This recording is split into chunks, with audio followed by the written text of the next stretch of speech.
cientos de toneladas de escombros cuando dos aviones que estaban tripulados por 19 terroristas árabes fueron y las dirigieron como misiles en contra de estas dos torres. El huracán Katrina en 2005, ¿verdad? En Nueva Orleans, que casi acaba y arrasa con el puerto de Nueva Orleans. El terremoto de Chile, casi de los últimos que acaba de ver, que movió la inclinación del eje de la Tierra. Esto es impresionante, nunca había sucedido. El terremoto en Haití, la ciudad de Puerto Príncipe completamente devastada. Y ahora tenemos en este año el huracán Harvey en Houston.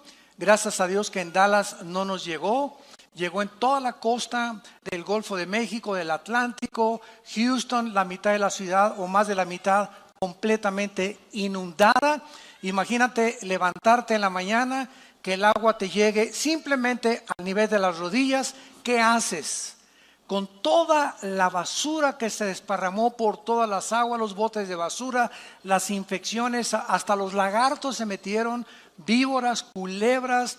Nadie podía meter las manos al agua sin antes y agarrar una torta o algo porque estaba infectadísima. ¿Y a dónde voy a ir? Al supermercado nadando? Como voy, no tengo ni siquiera un bote. Voy a la farmacia, necesito pañales para mi hijo o leche. De veras, ustedes no tienen idea lo que se vivió en Houston en los últimos semanas. Y ahora, ¿verdad? El huracán Irma, que ahorita precisamente está pegando ya en la península de Florida. Parece que se desvió un poco de Miami, va la tormenta tropical en Miami, se dirige hacia Tampa y hacia el norte de la Florida, que están esperando más de 7 millones de evacuados. ¿Saben ustedes lo que significa eso? 7 millones de evacuados. Teníamos una persona que nos habló, que nos dijo que simplemente de Miami a Orlando, que no es un viaje como de 45 minutos, hizo 24 horas manejando. De la línea de carros tan despacio, porque toda la gente, ¿verdad?, huyendo hacia el norte, hacia Atlanta, prefiriendo, ¿verdad?, rescatar su vida que poder morir. Todas estas tragedias y todos estos acontecimientos nos tienen que recordar las verdades que vamos a continuar a desarrollar, y todos tenemos que recordar algo en primer lugar. La Biblia dice en Hebreos 9:27 que todos estamos sentenciados a muerte, porque es necesario que todos nosotros muramos, así está escrito, inmediatamente después de que tú mueras y de que yo muera, viene el juicio. No hay transmigración de las almas, no hay reencarnación, no hay purgatorio, no hay un lugar intermedio. En el momento que tú mueras, en la forma que tú mueras, cuando tú mueras y a donde tú mueras, inmediatamente te enfrentas con Dios, como juez o como tu Salvador. Este mundo, ¿verdad?, es completamente temporal y frágil. Ahora bien, si tenemos en cuenta que todos tenemos que morir, fíjense cómo cambia la perspectiva cuando venimos a la Biblia que cuando estamos lejos de Dios. Si tenemos en cuenta que todos tenemos que morir, cuando mueren 50 personas juntas en un avionazo, cuando mueren 15,000 personas juntas en un terremoto, o cuando mueren 200,000 personas como en Indonesia juntas por la inundación, se le llama tragedia. No se le llama tragedia cuando morimos individualmente. Todas esas personas en Indonesia, en las Torres Gemelas, las que murieron en Houston, las que van a morir por los huracanes, todos teníamos que morir de alguna forma. Pero en el momento que es algo que nos rodea, le llamamos una tragedia.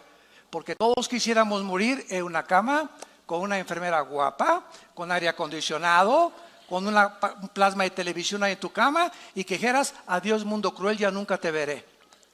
Sin embargo, no es así. Entonces tenemos que recordar que la forma como tú y yo vamos a morir no depende de nosotros.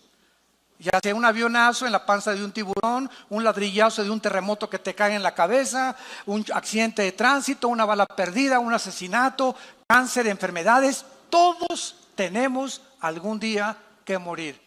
Así que no nos espantemos cuando las personas mueren. No nos tome por sorpresa, porque no puedes tú evitar que ninguna persona viva eternamente. Esta realidad es inevitable porque muchas personas acusan a Dios por la forma como muchos seres humanos mueren. Ahí no tenían por qué morir en ese avionazo. No tenían por qué morir el 45% de los niños en Indonesia que murieron con el tsunami. ¿Sabes una cosa?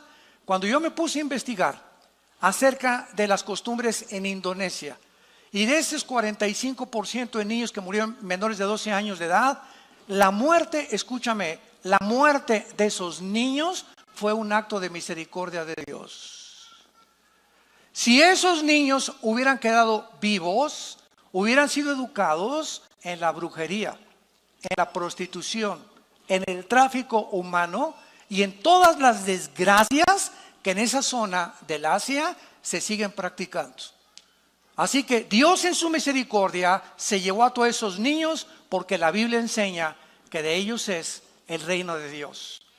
Ah, no, pero hay muchas personas que quieren que esos niños lleguen y sigan sufriendo y llegan a los 30 años y que sufran y que se casen y que se divorcien y que lleguen a los 50 años y que experimenten con el cáncer. ¿Cuántos de nosotros no quisiéramos eso? Ahora, ¿qué cosa es mejor? ¿Morir joven o vivir muchos años? Si es con Cristo, dice Filipenses 1:21 el apóstol Pablo, el morir es ganancia. Y si el vivir, si quedarme en la vida es Cristo, es mucho mejor. Pero así somos nosotros, ¿verdad? Como hay personas que me han hablado, oiga mi hermano, hoy por mi abuelita allá en la Cruz Roja, estamos todos deshechos. ¿Qué edad tiene tu abuelita? 95 años. Pues déjenla que se pinte ya. Hermanos, por favor, oren. Oye, espérame tantito, la pobre señora ya se tenía que ir. Es más, se tardó. Bueno, dichosos los que llegan con salud de esa edad, ¿verdad? Pero queremos que se quede. ¿Para qué quieres que se quede tu abuelita aquí, verdad? Si ella es cristiana, gloria a Dios, va a ser libre. El cuerpo es una prisión. No vengan a orar por ella, pero ¿para qué vamos a orar por ella? ¿Para que se quede 5 años hasta los 10, 100 años de edad?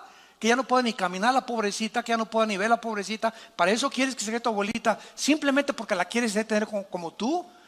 La muerte para el cristiano es ganancia. Escapamos, dice la Biblia, bienaventurados los que mueren en el Señor, porque han descansado de sus obras.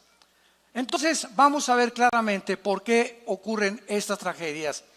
Número 1, veamos la perspectiva de Dios. Isaías 55, versículos 8 y 9. Porque mis pensamientos, dice Dios, no son vuestros pensamientos. Dice Dios, yo no pienso como tú piensas, Pancho, Carmelita, astrofísico, físico, ateo, escéptico y agnóstico. Yo no pienso como ustedes. Mis pensamientos son muchísimo más altos que la forma como tú ves el mundo, la perspectiva que tú tienes de la muerte, la perspectiva que tú tienes de la vida, la forma como tú ves las tragedias. Entonces, la razón por la cual mis pensamientos son más altos que los tuyos es precisamente una de las razones por las cuales la mayor parte de los ateos, en los 40 años que tengo de compartir el mensaje de la Biblia, he tenido más de 45, 50 ataques y enfrentamientos y debates frente a frente en el radio, en la televisión, con ateos.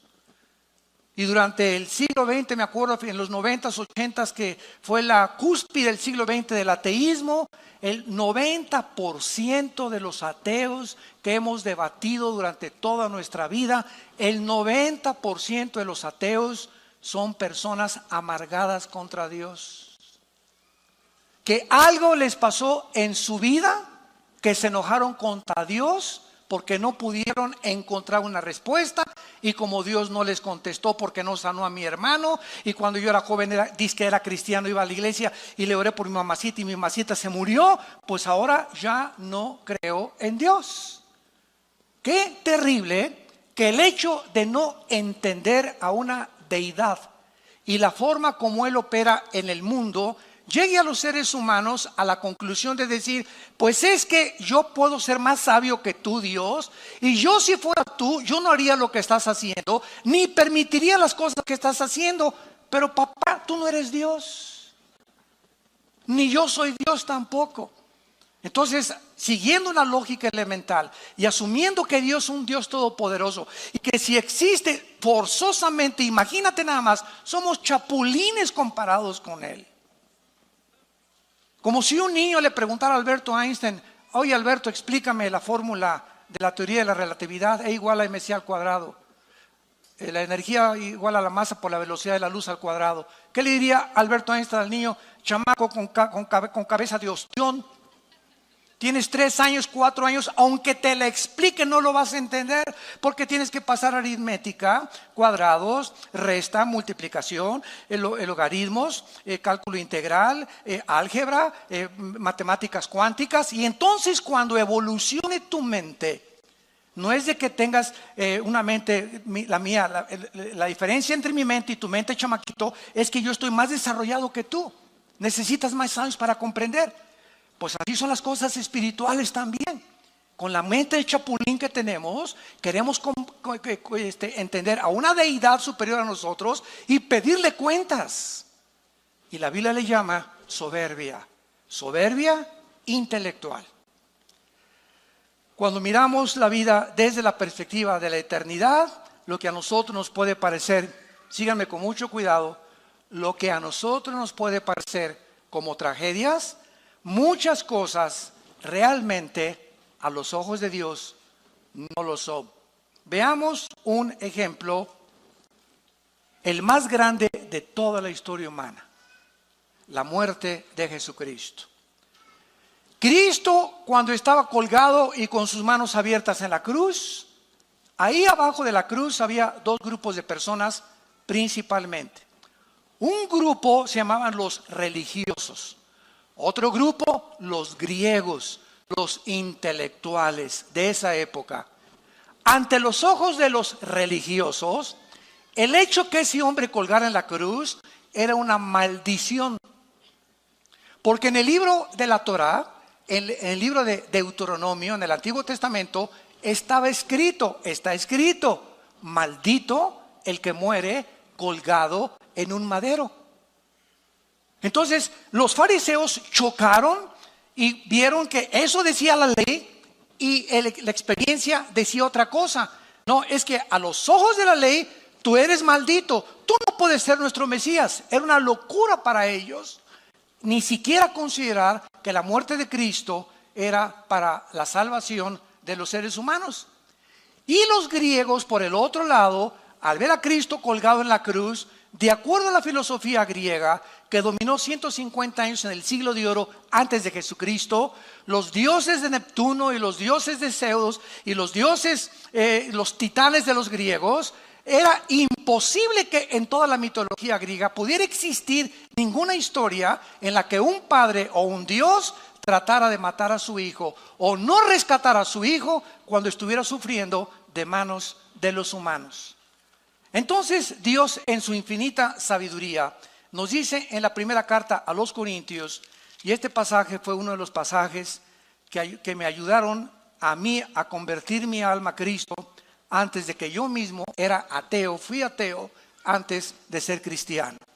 Y a mí me confundían todas estas cosas, lo mismo que a muchas personas que nos escuchan. Dice en 1 Corintios capítulo 1, versículo 21 en adelante: porque ya que en la sabiduría de Dios, el mundo no conoció a Dios mediante la sabiduría, agradó a Dios salvar a los creyentes por la locura de la predicación. Porque los judíos piden señales, piden milagros, y los griegos buscan sabiduría. Pero nosotros predicamos a Cristo crucificado, para los judíos ciertamente tropezadero y para los gentiles locura, mas para los llamados, judíos como griegos, Cristo poder de Dios y sabiduría de Dios. Porque lo insensato de Dios es más sabio que los hombres, y lo débil de Dios es más fuerte que los hombres. Vemos nosotros que la muerte de Cristo fue una acción que Dios determinó, que Dios escogió de una forma voluntaria para enloquecer la sabiduría de los seres humanos. lo hizo a propósito. Entonces, ante los ojos humanos, ese hombre colgado en la cruz era una tragedia. ¿Cómo es posible que las espinas y la sangre, que Dios, si Él es el Hijo de Dios, ¿por qué su Padre dice que su Padre es Dios? ¿Por qué no lo arrebata? ¿Por qué lo dejó que sufriera tanto? Esa era la perspectiva humana, pero detrás de eso que parecía tragedia ante nosotros, se escondía detrás de eso la sabiduría de Dios. Se escondía la mente de Dios. Se escondía el plan más grande de toda la redención humana. Porque Dios escoge lo insensato para nosotros, para tratar de enloquecer nuestra propia sabiduría y nuestra forma de pensar. Porque ningún ser humano, como acabamos de leer, a través de la investigación científica o de un análisis intelectual o clínico o filosófico, nunca un ser humano podría llegar a conocer a Dios. Dios tuvo que bajar del cielo hace 2000 años en la persona de su Hijo Jesucristo. Y Jesucristo tuvo que venir a revelarnos al Padre. Él lo dijo en Mateo 11, nadie conoce a Dios más que el Hijo, y a quien el Hijo lo quiera revelar. Así que el mensaje es el siguiente: cualquier persona que nos escucha que quiera conocer a Dios, nunca lo vas a conocer si antes no conoces a su Hijo. Es Cristo el que reveló al Padre. Es Cristo el que actuó bajo el Padre. Es Cristo el que hacía los milagros a través del Padre. Él vino a revelar al Padre. Y el que agrada al Hijo y conoce al Hijo, comienza a conocer quién es Dios, quién es el Padre. Así que no lo vas a conocer en flor de loto en Chapultepec, ni a través del yoga, ni a través de las filosofías orientales, ni a través de Buda, ni de Confucio, ni de Hare Krishna, ni del Dalai Lama, ni de Mahatma Gandhi. La única persona que ha existido en la historia, que ha bajado del cielo, que ha muerto en una cruz, ha sido enterrado, sepultado y resucitado a los 3 días, se llama Jesús.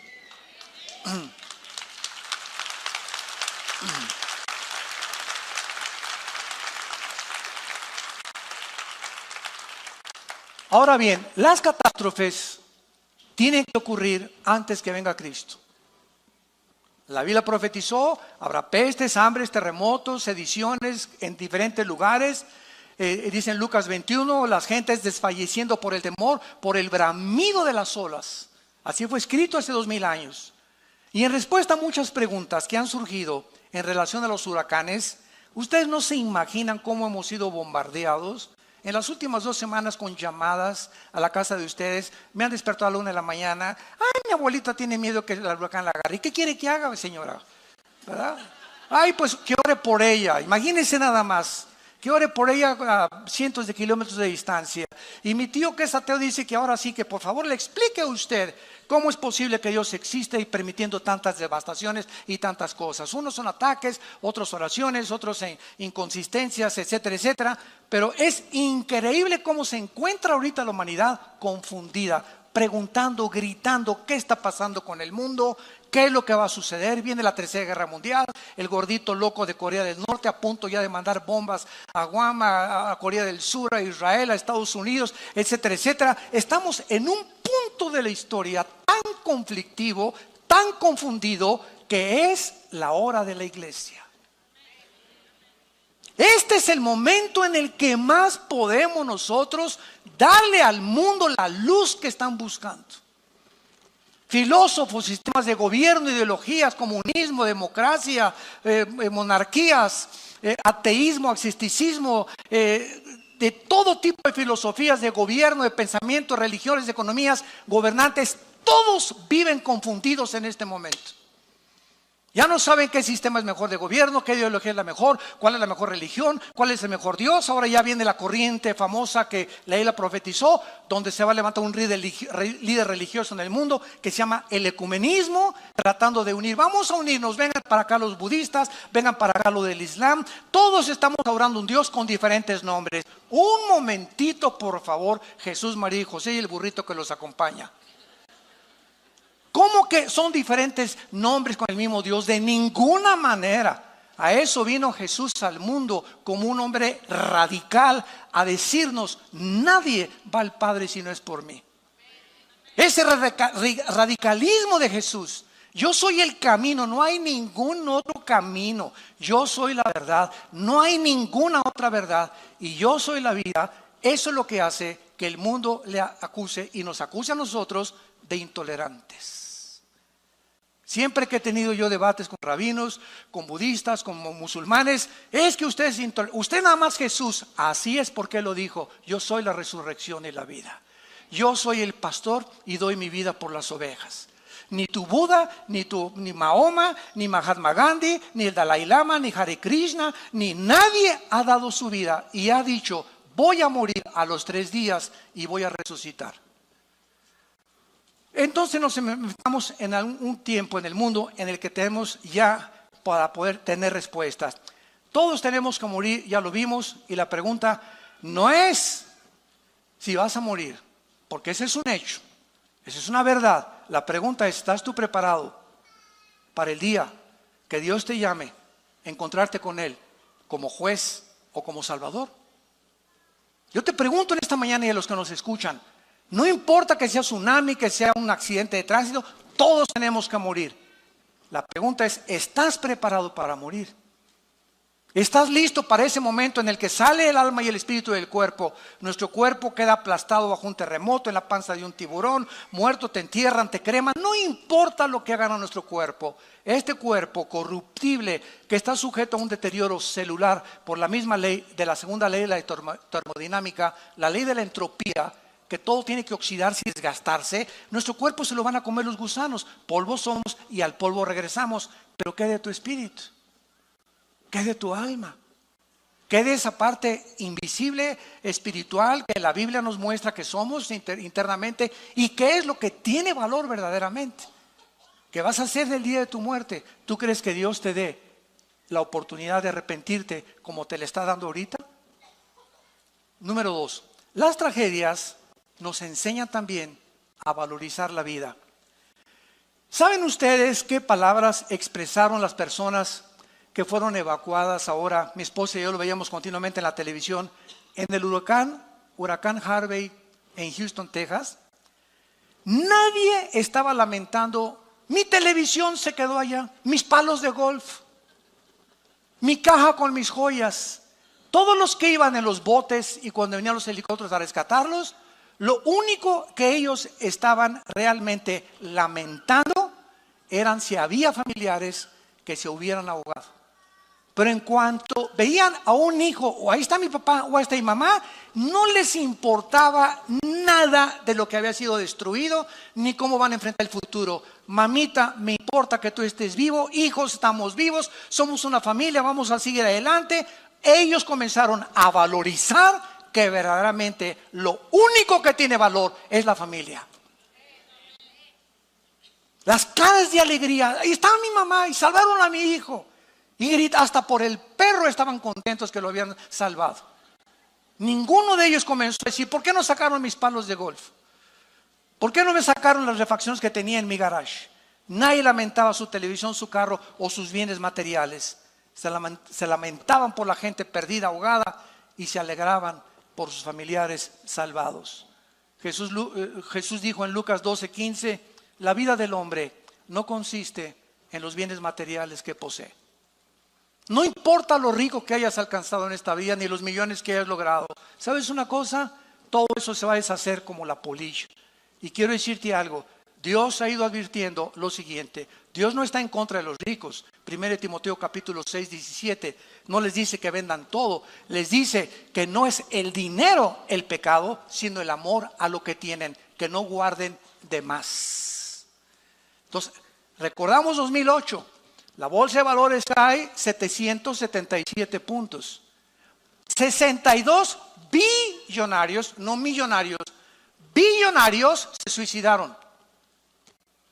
Oiga, pero si tenían, no millones, billones, pero no los tenían debajo de la almohada ni el colchón. Todo ese dinero que tú crees que los ven los millonarios, lo tienen invertido. O bienes raíces, propiedades o en acciones. Y se desploman las acciones y se quedan completamente en la ruina.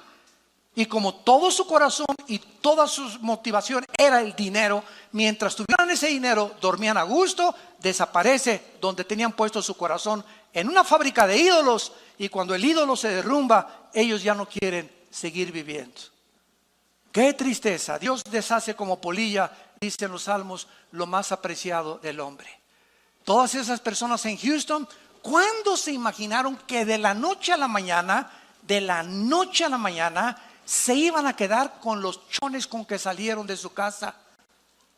Y no fue eso todo el susto. Escuchen esto. Descubrieron días después que las compañías de seguros no aseguran casas por inundación, para acabarla de amolar.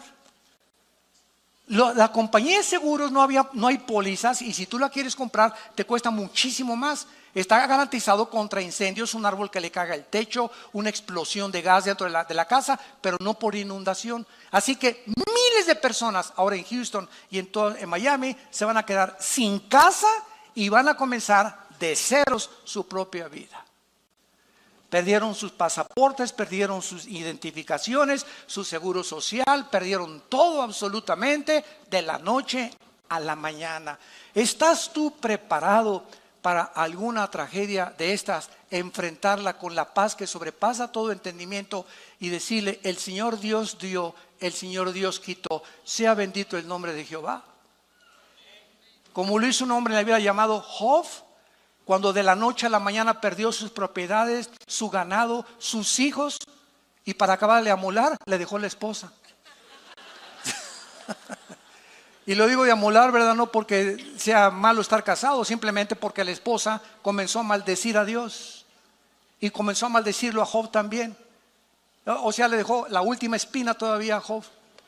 Pero lo más lindo, ¿verdad?, es que vemos que al final del libro tienen el doble de hijos, le deja la misma esposa, le trajo a Miss Universo y fue un hombre felizmente murió felizmente. Entonces, las tragedias nos enseñan a valorizar la vida. Además, las tragedias unen a toda clase de personas. Los salvavidas, cuando vino ahora el huracán en Houston, no le decían a los que estaban flotando, ahogando: ¿eres del PRI o del PAN? ¿Eres blanco o eres negro? ¿Tienes feria o no tienes feria? ¿Tienes plata o no tienes plata? ¿Verdad? Ni de esas cosas. El rescate no era para los ricos, ni para los pobres, ni para los blancos, ni para el partido. Ahí nos damos cuentas de qué forma en las tragedias no hay color de piel, no hay partidos políticos, no hay ideologías, no hay nada. Todos somos seres humanos, creados a la imagen y la semejanza de Dios. Y todas las cosas que nos dividen, tonterías, ¿verdad?, que se llegan a matar porque tú eres de otro partido. Pues tú le vas a las Chivas, yo a la América, y te voy a agarrar botellazos, porque yo soy americanista. Y si sale el camión de la UNAM de los Pumas y sale otro camión, le rompen los cristales y lo voltean porque le ganaron a los Pumas. Qué increíble es el ser humano y de cómo las pasiones combaten dentro de nosotros por minimidades, por tonterías. Y finalmente encontramos también, ¿verdad?, que el mundo no va a funcionar nunca sin Dios. Un desastre como este huracán nos recuerda que este mundo no funciona, pero el próximo sí lo hará. Y ese fue el sentimiento de todos los santos a través de la Biblia. Dice en Hebreos 11, versículo 13: conforme a la fe murieron todos estos, tanto los mártires como los no mártires, sin haber recibido lo prometido, sino mirándolo de lejos, creyéndolo, saludándolo y confesando que eran extranjeros, peregrinos sobre la tierra, porque los que esto dicen claramente dan a entender que buscan una patria.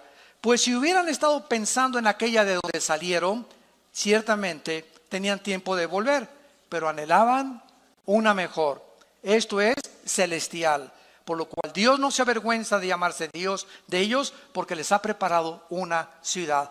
Todos estos hombres que han muerto atrás de nosotros, desde el siglo XX hasta atrás, y que han seguido a Jesucristo, nunca consideraron que esta vida era eterna. Todos aceptaron la perspectiva: soy peregrino en este mundo, mi vida va a pasar así. Los que ya pasamos del 5º piso lo sabemos. Así pasa la vida, pero así. Vemos los nietos, los hijos, y nos damos cuenta qué rápido envejecemos. Y comienzas a valorar ¿Qué es lo más importante para la vida? Y nos damos cuenta la vanidad, la vaciedad, la falta de propósito y de sentido que la mayor parte de los seres humanos tienen. Todos luchando. ¿Qué vas a estudiar? Una carrera donde pueda haber más feria. ¿Y de quién eres compadre? De mi compadre el diputado, que me va a ayudar a conseguir un puesto para poder seguir robando. ¿Y qué es lo que anhelas en la vida? Hacer dinero, ser como Steve Jobs y fundar una opción como Apple y ganar dinero por acá, o ser un músico conocido. Y ya cuando alcanzas esto, van a ustedes a concluir como están concluyendo las estrellas de televisión y de cine del siglo XXI. Y lo digo porque es público. Entrevistaron hace poco a Madonna y le preguntaron que qué pensaba ella que pasaba ya de los 50 años de edad, y contestó: sufro de pensar que en el momento que ya no tenga público, ¿qué voy a hacer? Porque mi adrenalina y la forma en la que me sostiene es el público, y sin público yo me moriría. ¿Qué hace un gobernante cuando fue presidente de la República y sale? ¿Ahora qué sigue? ¿Qué sigue? ¿Cuál es el monte a escalar? ¿Cuál es el monte a escalar cuando Elvis Presley descubrió, verdad, de que la vida era fatua, con millones de seguidores, con mujeres, y comienza a drogarse? Michael Jackson y todos los artistas, deportistas, boxeadores, políticos que llegan a los 40, 45 y 50, alcanzaste lo que querías, y después ¿qué? Sigues vacío internamente, te das cuenta que te falta algo, porque no hay nada, como dijo Jesús a la mujer samaritana: de esa agua volverás a tener sed, pero el agua que yo te doy será una fuente que salte para ti en vida eterna. El hombre es vano en su forma de vivir.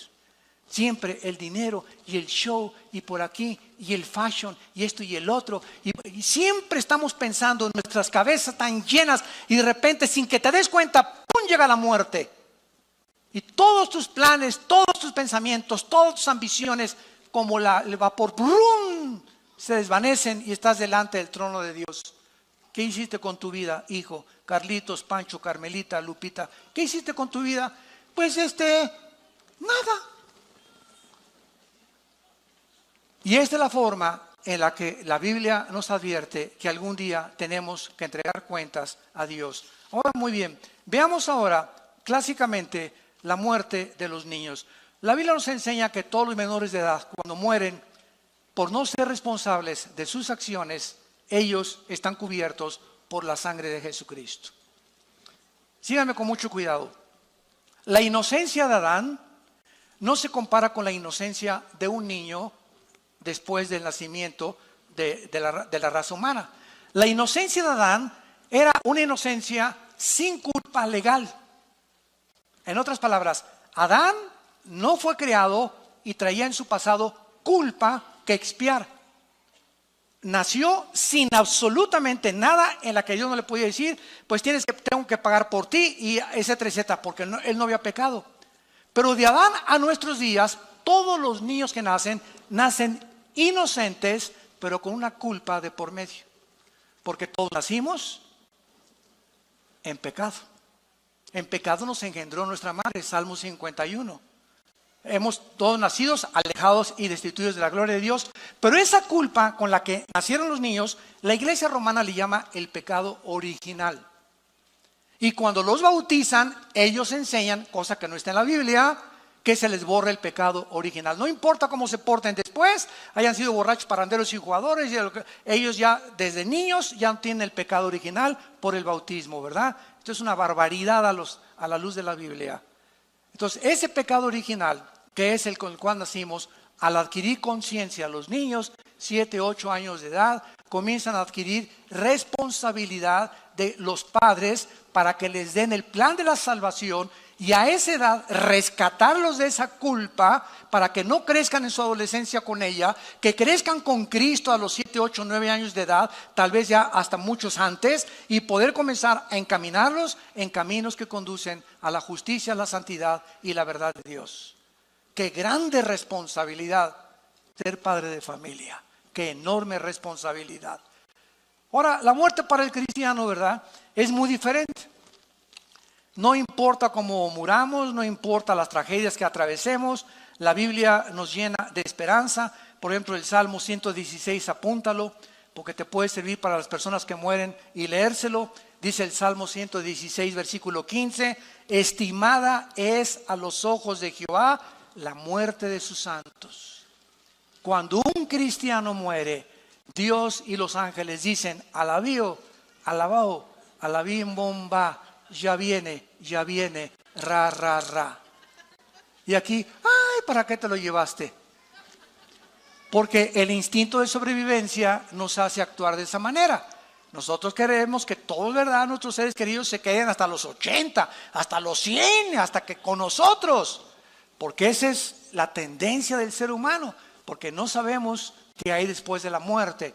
Pero Jesús vino a quitarnos la cortina, a descorrer el velo y mostrarnos que cuando un cristiano muere, no se imaginan el paraíso a donde están nuestros seres queridos o hermanos o hijos que se hayan muerto. Ellos se encuentran, qué Disneylandia, ni qué Renoventura, ni qué nada, ni qué Riviera Maya, se encuentran descansando contentos con el pandero, alegres, en un lugar millones de veces mejor que este basurero de planeta donde tú y yo vivimos. Pero queremos que regresen y se queden con aquí. Hay hermanos que también han dicho: hermano, ayúdame a resucitar al muertito. Es cristiano, sí, déjenlo. ¿Para qué se va a dar un susto si regresa? Imagínense nada más, ¿no? Es que Cristo dijo que resucitar. Espérame un tantito. Lo hizo para demostrar su deidad. Pero ¿para qué quieres que resucite? ¿Para qué quieres que regrese de basurero? Está mucho mejor en el otro mundo que vive. Pero así somos los seres humanos. Dice la Biblia en Hebreos capítulo 14, versículo 32. Lo mismo acerca de la muerte para los cristianos. Proverbios 14:32. Por su maldad será lanzado el impío, mas el justo en su muerte tiene esperanza. No hay ninguna esperanza para el que muera y nos esté escuchando ahorita sin Cristo. Si tú mueres en este momento que escuchas este mensaje, hoy en la tarde, o tal vez dicen que vienen terremotos más grandes a México, te cae un ladrillo de la chimenea en tu cuarto y no amaneces mañana y no te volvemos a ver. Tú mueres sin Cristo, no lo digo yo, lo dice este libro que se llama la Biblia. Tú vas a ser condenado eternamente, lejos de la presencia de Dios. Y cuando estés en la otra vida, siempre recordarás que Dios te habló a tu corazón en esta mañana. Y yo estoy seguro que cuántos de ustedes, y hay cantidad de millones de personas que ahorita no están escuchando, que Dios les está hablando por última vez. Que ya no va a tratar Dios con tu vida. Te ha hablado muchas veces, pero por tu corazón endurecido amontonas ira para el día del juicio justo de Dios. Y vemos también en Isaías 57, este pasaje me encanta. Isaías 57, perece el justo y no hay quien piense en ello.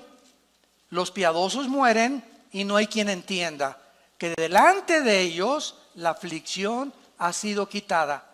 Entrará en la paz, descansarán en sus lechos todos los que andan delante de Dios. Y así es la vida. Muere un artista y hasta Bellas Artes y rodean y mariachis y 10,000 personas y viva por aquí, por allá, y muere por allá San Francisco de Asís y las ratas lo acompañan al entierro. Así es la vida. Y muere un presidente, y muere un cantante, y muere este, y muere por aquí, por allá, y las televisiones y todo, y entrevistas, y cómo murió, y murió de un pasonzototote de drogas, murió de un pasontote de alcoholismo, murió porque mató a su esposa, y mató a su esposo, y se envenenaron, o lo que quieras, pero la gente los levanta, y lo que los hombres tienen por sublime, Dios lo tiene como abominación. Y así es la vida. No nos sorprendamos. Porque el mundo alaba y exalta a aquellos que no merecen, pero para ellos fueron buenos por lo que fueron buenos futbolistas, buenos cantantes, buenos artistas, buenos políticos. No digo que todos, pero así es la forma como la Biblia nos dice. Muere el justo y no hay ni siquiera que se acerque a su cementerio. Ahora vamos a ver nosotros qué es la diferencia cuando nosotros vivimos a la luz de la eternidad. ¿Qué diferencia tan grande? Cuando una persona ha aceptado a Jesucristo como su Señor y Salvador y las personas que le han rechazado, el cristiano es una persona que no tiene ninguna religión. ¿Sí me escucharon, verdad? Tú puedes ser evangélico, puedes ser bautista, puedes venir a Vida Nueva, puede ser bautizado, remojado y colgado, puede ser mormón, testigo de Jehová, adventista del séptimo día, católico. No me importa el título de la botella que tú le has puesto a tu vida. Unos católicos, otros protestantes, otros mormones, etcétera, etcétera. Cuando venga Cristo, nunca va a haber el título ni la religión a la que perteneces, sino qué está dentro de la botella. Así que no importa el título que, pues yo no soy católico, pues porque me bautizaron y crecí en un lugar católico. ¿Sabes una cosa? Tú puedes ser católico e irte al infierno. Tú puedes ser mormón e irte al infierno. Tú puedes ser evangélico e irte al infierno. No es la religión la que nos salva, entendámoslo por el amor de Dios. Dice 1 Juan capítulo 5, el que tiene al Hijo tiene la vida. El que no tiene al Hijo, aunque tengas la religión que tengas, la religión y la iglesia te va a salvar. El que salva es la persona de Jesús. Entonces tú necesitas a la persona de Cristo en tu vida como tu Salvador, y cuando tú lo invitas como tu Salvador, comienzas a tener relación no con dogmas, ni con ritos, ni con peregrinaciones. Comienzas a tener relación con un hombre que murió y resucitó, viva, orgánica y dinámica, que se llama Jesucristo. Y si tú que me escuchas me dices que tienes una religión y nunca en las mañanas te levantas a tener comunión con Dios en la Biblia, no en el Corán ni en el libro del Mormón, en la Biblia. No tampoco en los libros de Walter Mercado ni los de los gurús, en la Biblia. Si tú no tienes un tiempo en la Biblia diario con Dios, donde tú oras y descubriste que platicas con Dios y Él ya se hizo real en tu vida, tu religión te va a condenar. Porque te vas a morir engañado, creyendo que porque tenías una religión te vas a salvar. Y no es así. Dice en 1 Juan 1, 12 y 13. Mas a todos los que le recibieron, Evangelio de Juan 1, 12 y 13, a los que creen en su nombre, les dio potestad de ser hechos hijos de Dios. Que dice la Biblia que no es cierto que todos somos hijos de Dios. Cuando tú oigas que alguien dice, o un líder cristiano, un líder religioso, es que todos somos hijos de Dios y todas las religiones tienen el mismo Dios, es el mentiroso más grande que tú has oído, disfrazado de ángel de luz. Todos somos criaturas de Dios, pero la Biblia dice que los que reciban a Cristo, a esos, no a todos, a esos Dios les da el poder de llamarse hijos e hijas de Dios. Un día estuve en un convento con unas monjitas, y yo amo las monjitas, ¿verdad? Y me encantan, y también con curas, platicamos con todo mundo, ¿verdad? Y siempre nos debe mover la compasión, la misericordia, porque nosotros antes de ser cristianos, pues navegábamos también en diferentes barcos y teníamos diferentes ideologías. La raíz es la ignorancia de la Biblia. Entonces cuando hablo yo con un religioso, ¿verdad? Como les dije una vez, estaba en un convento y me dice la Madre Superiora, oiga, doctor Alducin, quiero que ore por mí para recibir al Espíritu Santo. Y había como 7, 8 monjitas detrás de ellas, bien lindas, todas así con la carita, así parecían florecitas, todas así. Y le dije, oiga, ¿qué están haciendo aquí en primer lugar? ¿Cómo que qué estamos haciendo aquí? Le digo, ¿qué están haciendo aquí encerradas? En un convento. ¿Por qué no salen? Es que aquí estamos buscando a Dios. ¿Dónde sacaron eso? Les dije. ¿Tienen la Biblia? Bueno, la busco. ¿Tiene una Biblia? Preguntó la Madre Superiora. Y no encontraba la Biblia de las pobrecitas, ¿no? Bueno, yo llevaba la mía y se las abrí, ¿verdad? Y les dije, si quieren, tráigamela de ustedes, la Torres Amado, la Nácar Colunga, las versiones católicas. Todas dicen lo mismo. Y claramente lo dice, ¿verdad? Que Jesús dijo, id y predicar el Evangelio. Pero el diablo las ha engañado y las ha encerrado, porque encerradas, ¿a quién le van a predicar? Se voltearon a ver unos a otras. Ah, pues sí, ¿verdad? Para no hacerse el cuento largo, esa Madre Superiora ahorita es misionera en el Brasil, cristiana, hija de Dios. Dejó el convento y dejó todo. El Dios le abrió los ojos. Gracias a Dios.